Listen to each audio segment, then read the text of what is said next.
Ces deux choses ont une même origine et reçoivent des noms différents. On les appelle toutes deux profondes.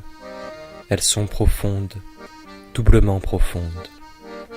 C'est la porte de toutes les choses spirituelles.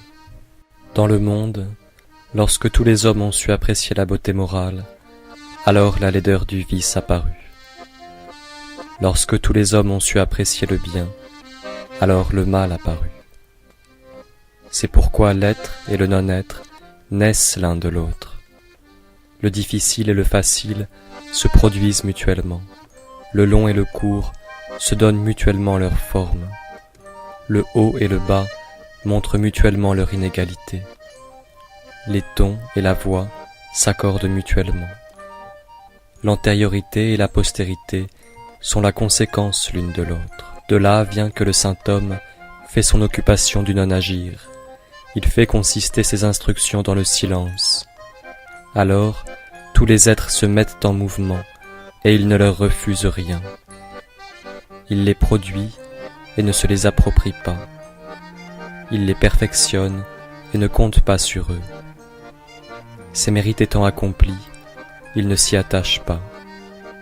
Il ne s'attache pas à ses mérites, c'est pourquoi il ne le quitte point. En n'exaltant pas les sages, on empêche le peuple de se disputer. En ne prisant pas les biens d'une acquisition difficile, on empêche le peuple de se livrer au vol.